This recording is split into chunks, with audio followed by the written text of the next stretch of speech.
What would you say if I told you that the greatest singer in history stood before 120,000 people at Knebworth Stadium, his voice a legendary roar, but he was carrying a devastating secret, hiding something from everyone that would have changed their perception of him?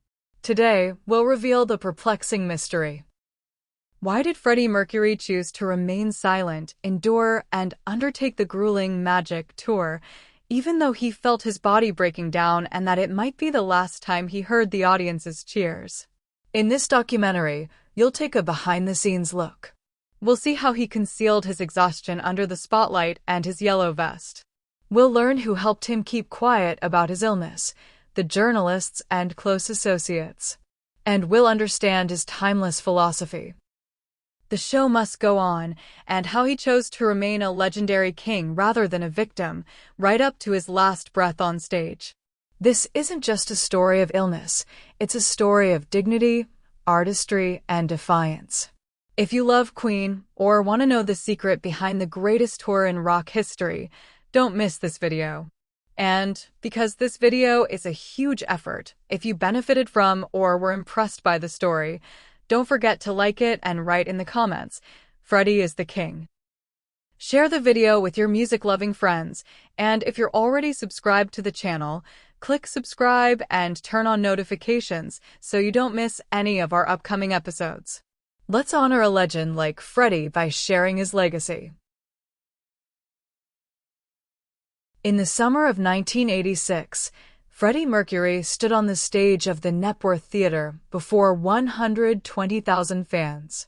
He wore his iconic yellow jumpsuit, swung his royal scepter, and roared his legendary voice into the dazzling lights. He seemed to own the world. But he was hiding a devastating secret. Freddie knew his body was being ravaged by an illness he wasn't prepared to face publicly. In Budapest, just 2 weeks before Knebworth, he had jokingly told a reporter that he would return to play in the city's stadium if I'm still alive. It was a dark joke, but it carried more than just humor. The perplexing question was, how could the world's greatest entertainer deliver his greatest performances while concealing a diagnosis that would have devastated anyone else? Why had he remained silent? Brian May, archival interview, "I remember the last show in Knebworth. Freddie said, 'I can't do this anymore.' And we were like, that's just Freddie, because he usually did that." But he was telling the truth. He knew something was going to happen to him. It is precisely in this moment, this raw honesty between Freddie and his bandmates, that we find the key to the puzzle. Freddie wasn't just hiding his illness from the public, he was hiding the magnitude of what was happening from himself. Or perhaps he knew perfectly well and chose to live the rest of his life as he wanted, not as the disease dictated. To understand why Freddie was silent, we must first understand the magnitude of what was happening on stage. The 1986 Magic Tour was no ordinary tour. It was a historic event. John Deacon, archival interview, "This is a huge commitment on our part, because Freddie is sometimes hesitant to go on tour these days. 26 shows, in 20 cities, in 9 European countries, over just 8 weeks. Wembley twice, each night in front of 72,000 fans. Then Knebworth, 120,000. It was the biggest tour in Queen's history, seen by over 1 million people. But behind this grandeur lay a weary body. In archival footage, we can see the signs of exhaustion hidden behind his dazzling smile. Roger Taylor, archival interview, "I felt Freddie had a feeling he might not be able to do many more live shows. I think he had a feeling he might not be as healthy as he used to be." Freddie himself admitted, "It's been a while since we've actually toured. It's just too exhausting for me to do what I have to do."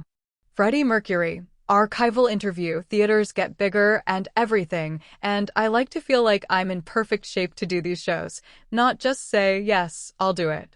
Freddie knew his body wasn't what it used to be. But he also knew something else. This tour might be his last. At Wembley, he told the crowd, "We'll stick together till we die." No one knew then how literally those words meant. Freddie wasn't the only one holding the secret. Around him was a tight circle of friends and confidants who swore to protect him. Gordon Dalziel, Freddie's friend, interview. He was very shy in real life. He wasn't very good with new people. We were very protective of him. When I think about it, we kept him away from a lot. This circle, which included his partner Jim Houghton, his personal assistant Peter Freestone, and his driver Gordon Dalziel, became a wall of silence surrounding the truth about Freddie. Peter Freestone, interview. I never knew Freddie had HIV. I found out he had AIDS in 1987. He told me I have AIDS. This is the last time we'll talk about this, because I have a life to live. There's less time left, but I'm going to make sure I live it well. This is the last time we'll talk about this. That was the golden rule. Freddie didn't want pity. Peter Freestone, interview. He wanted to live as normal a life as possible. He didn't want sympathy. He didn't want people saying, you'd better sit down, you must be tired. He would say, no, I'm not tired. I want to get on with it and do something. Even as the signs of the disease became visible on his body, the circle kept closing. Gordon Dalziel, interview. We had a 3-minute meeting in the kitchen. I knew exactly what was going on. We all agreed not to say anything. We didn't. This is the first time I'm mentioning this. It wasn't anyone else's business. He chose not to tell the world, and we respected that. This was Freddie's omerta. The silence of professionals, the commitment of his inner circle to discretion. Not out of fear of scandal, but out of respect for the wishes of a man who wanted to be remembered as a legend, not a victim. But holding on to this secret came at a price. Imagine standing at the pinnacle of rock history, knowing it's the last time you'll ever hear the roar of the crowd. That's what Freddie faced every night. After every show, exhaustion would take hold. At the end of the Knepworth show, he told his companions, I can't do this anymore. Every cell in my body aches. Brian May, interview. We said to ourselves, that's just the Freddie we knew. But he was telling the truth. The difference between what the audience saw and what the artist felt was enormous. On stage, Freddie was the great showman, immortal, timeless, legendary. But backstage, he was a man waging a silent battle with his own body. The schedule was brutal. 26 shows in 8 weeks. Traveling between cities. Sleepless nights. The strain of massive performances. All of this was taking a toll on a body already infected with a virus he wasn't even officially diagnosed with. Freddie Mercury, interview. I know there will come a time when I can't run on stage because that would be ridiculous. But Freddie refused to let that time be now. He refused to let an illness that was yet to be officially diagnosed steal his final moment on the world stage.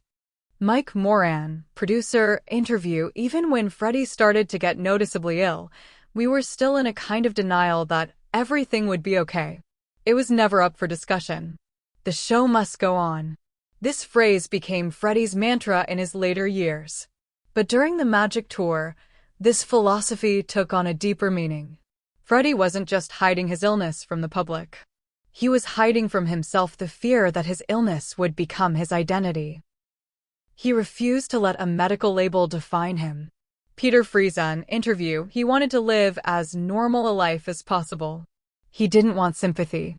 He wanted to move forward and do something. In Budapest, in July 1986, Freddie joked that he would return to play there if I'm still alive. This dark joke expressed his philosophy. Death is a reality, but life and the show must go on until the end. Every night of the tour, Freddie performed what seemed like his last act. No one knew for sure that it would be his last. But Freddie knew, or at least felt, that something was changing. Roger Taylor, interview. I felt that Freddie sensed he might not be able to do any more live shows. But instead of quitting, Freddie chose to escalate.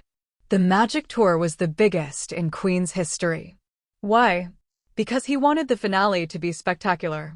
Freddie was channeling his illness into fuel. He was transforming pain into energy.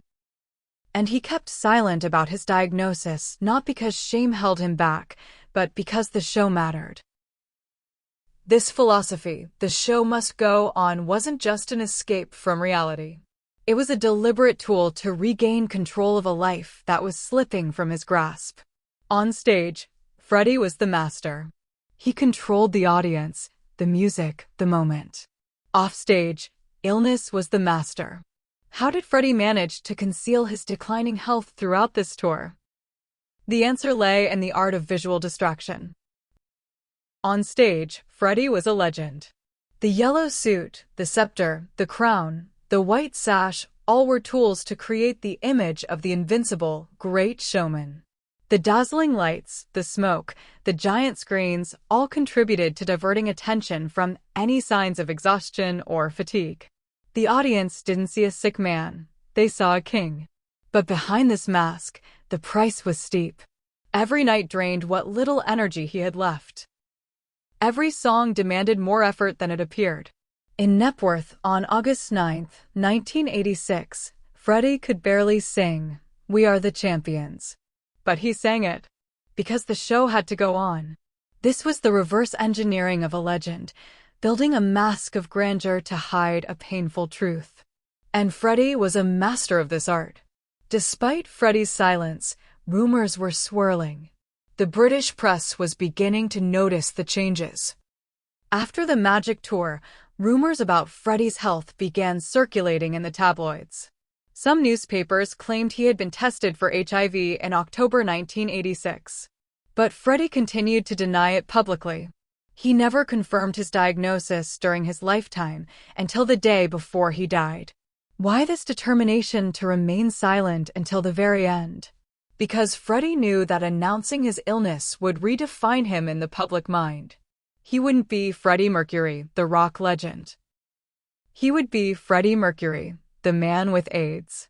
In the 1980s, AIDS was a stigma. The disease was associated with fear, ignorance, and prejudice. Freddie, who fiercely protected his privacy, refused to become the face of the disease. Elton John interview: Freddie told me he had AIDS shortly after his diagnosis in 1987. I was devastated. Even his closest friends didn't know until after the diagnosis. And his family, his mother and sister, didn't learn the full truth until after his death. After Knebworth, the Magic Tour ended. But Freddie's life had entered its final stage. In the spring of 1987, Freddie was officially diagnosed with AIDS. But he didn't tell his bandmates until years later. Brian May interview: We didn't know he was sick for years. But Freddie kept working. He recorded the albums The Miracle 1989 and Innuendo 1991, despite his declining health. In 1990, Freddie made his last public appearance with Queen at the Brit Awards, looking thin and gaunt. But he still smiled. In May 1991, Freddie filmed his last video with Queen, These Are the Days of Our Lives. He could barely stand, but he smiled for the camera. On November 23, 1991, Freddie released a statement confirming his AIDS diagnosis. 24 hours later, he died. His final words to the world were confirmation of what he had known for years. But he chose to be that voice at the end, not at the beginning. Let's return to the fundamental question. Why did Freddie Mercury remain silent during the Magic Tour? The answer isn't simple. It's a combination of fear, dignity, a desire for control, a love of art, and a need for privacy. First, Freddie didn't officially know he had AIDS until 1987, a year after the tour. But he sensed something was wrong. As Brian May said, he knew something was going to happen to him. Second, Freddie refused to be known as a victim. He wanted to be remembered as an artist, not as a patient. Peter Friesen interview: He wanted to live as normal a life as possible. He didn't want sympathy. Third, he wanted to protect those around him, his family, his friends, his fans. He didn't want them to witness his breakdown. Fourth, he knew that announcing his illness would spell the end of his career. In the 1980s, AIDS was a stigma. announcing it would mean the end of Queen as a live band. But perhaps the deeper reason was this: Freddie Mercury believed that music was stronger than death. He believed the show had to go on. In Knebworth, on August 9, 1986, Freddie stood before 120,000 people and sang as if it were his last performance. Because it was. But he didn't tell them. He didn't tell them it was the end. Because he wanted the end to be grand. He wanted them to remember the roar, not the whisper. Today, more than 30 years after Freddie's death, his silence during the Magic Tour remains one of the greatest mysteries in rock history. But perhaps the answer is clear. Freddie Mercury didn't stay silent because he was a coward.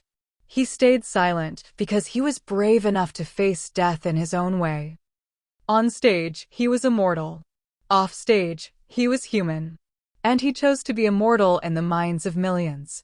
His final roar in Knebworth wasn't just a concert. It was a testament to a life lived intensely and a death faced with dignity. Freddie Mercury remained silent about his diagnosis because the show mattered, because the music mattered, because the legend mattered. And in his silence, he left us with the greatest lesson, that life isn't about dying, but about how we live. And how we choose to be remembered. The show must go on. And Freddie Mercury made the show go on until the very end. Did you like the video? Like, comment, Freddie is king, share with your friends, and subscribe to get notified about future episodes. Freddie is dead, but his voice lives on.